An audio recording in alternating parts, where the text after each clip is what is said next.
Jeep hasn't built a good old-fashioned pickup truck in decades, but for off-road enthusiasts craving that niche variety of rig, a small company called American Expedition Vehicles offers this, the Brute Double Cab.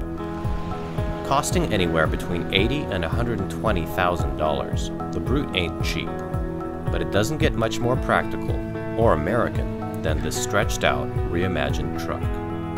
How did company founder Dave Harriton go from sleeping in a barn and launching his business on a shoestring budget to scoring a Chrysler Design Excellence Award and becoming one of the foremost names in the aftermarket off-road world? A couple buddies and me caught up with Dave and spent a day off-roading to find out. Finished Jeeps are delivered straight from their final assembly plant in Toledo, Ohio to AEV's headquarters in Michigan, where they're completely reworked by a small group of skilled craftsmen. Nearly all of the Brute Double Cab's components are made within 200 miles of Detroit, a remarkable feat in this age of epidemic outsourcing. This newest version follows the single cab Brute model based on Jeep's old TJ chassis and extends the four-door JK Wrangler by some 30 inches. But this is no aftermarket hack job. AEV is so focused on engineering that they collaborate with Jeep on parts that end up on Chrysler assembly lines. Dave Harriton explains how the Brute epitomizes a type of truck that's become known as an overland vehicle. What's the concept behind an overland vehicle exactly? Sure. Well, quite simply, all an overland vehicle means is it's a vehicle that you're dependent on. So it's vehicle-dependent travel. So, you're too far out to walk out safely. You're not going to call somebody for help. The weather conditions are too extreme. And so that's what this whole concept of overlanding is that's becoming quite popular. The difference between rock crawling, you kind of rock crawling and you have Baja racing. Well, this is a whole new thing. And so, the vehicle has to be incredibly durable and dependable.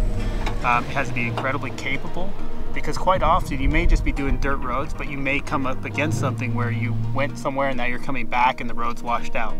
And so not only do you have to know the capabilities of your vehicle, but you have to know that the vehicle is capable of doing something before you get into too much trouble. Powered by a 3.6-liter Pentastar V6 producing a modest 285 horsepower and 260 pound-feet of torque, the Brute can also be ordered with a fire-breathing Hemi V8, which adds $20,000 to the sticker price, or even a supercharged version for off-road speed freaks. But even with its base engine, the Brute delivers something you won't find outside of a Land Rover Defender 130 pickup truck, which you can't buy stateside anyway. A combination of on-road comfort, off-road capability, and cargo hauling, making this the four-wheeled equivalent of a mountain goat on steroids. Tell me nose to tail about unique details to this vehicle that are kind of unusual. Starting at the front, we have our heavy-duty front bumper. It's all stamped steel, which is really unique in our industry. We're the only people that do it. And that affords us a very strong bumper, but also keeps it lightweight. The heavier you get these vehicles, the more durable they have to become by their very nature. So we try and keep everything light, but very strong. So the bumper has integrated fog lights. It's completely compatible with the airbag system. And it meets all the factory corrosion requirements. It's designed to protect the radiator at all costs. So, there's certain things that people don't really understand. They might think it's a pretty bumper, but really everything there is for a reason. Everything there is for function and it's for durability for wherever you're at in the world. The wheels are they're a beadlock wheel. What that allows you to do is run extremely low tire pressures, as low as 2 psi. In overlanding, you may adjust the tire pressure, up to 6-7 times a day, depending on different terrain. 12 psi for gravel, 10 psi for rocks, 2 psi for snow, back up to 20 for a short paved road or good gravel road section. So those wheels, they clamp the tire to the wheel, and they just allow you to not worry so much about blowing a bead off in the middle of nowhere. The surprising thing about the Brute isn't just how comfortable it is while crawling over some seriously severe terrain, but how such a long vehicle with a relatively low center of gravity is capable of clearing extreme approach and departure angles without scraping. I was expecting more creaks and groans from having this big long body twisting. Tell me a little bit about the chassis structure. What kind of bracing is going on to keep this from being too flexible or not flexible enough. When we lengthen the chassis, we don't only lengthen it, we actually reinforce it considerably. So there are some huge gussets that are, 4.5 feet long that keep the chassis from twisting and bending too much, or what we call beaming. That's always an issue. The longer the wheelbase, the more that's an issue. But the other reason you don't hear a lot of creaks and groans is just because the way the suspension is designed, using stock rubber bushings, and also the body and bed both being mounted on rubber bushings also, it kind of isolates a lot of that potential creaking and grinding.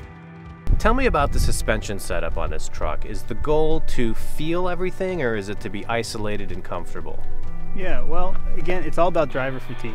So whether it's on the highway or off-road, we're trying to make it so you have adequate feel, so it's a fun vehicle to drive, corners properly, slight bit of understeer, an emergency situation. But then off-road, we're trying to make it so there's lots of wheel travel, and it has a disconnecting electric sway bar because it's a Rubicon. So you can get an amazing amount of wheel travel off-road and still get adequate performance on-road.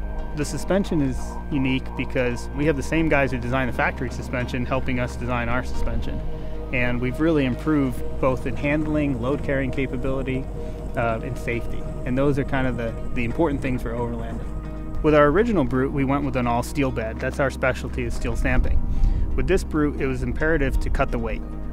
So what we did is we came up with a really unique injection molding process with a honeycomb composite material to make the bed. And so the bed is stronger than our previous steel bed, almost impossible to corrode, more dent resistant and stronger. And it's also 140 pounds lighter. And so that 140 pounds translates directly into more cargo capability. And the other interesting thing about this bed, unlike most pickups where the bed is actually mounted directly to the frame, this one has rubber isolators, just like the truck body. Mm-hmm. So on these, if you're doing miles and miles and miles of washboard road, it's just a lot easier on things. A lot of people buy snorkels for the way they look, clearly. Yeah. But what's the real function of a snorkel? The simple answer is it's for deep water crossings. And that's kind of a misconception, because where the snorkel is most utilized is for people out in the desert. It's for dust, keeping dust out of the motor. We actually sell a cyclonic pre-filter that goes on top that'll filter out almost all the dirt before it ever hits the filter. So you can actually go for years instead of days.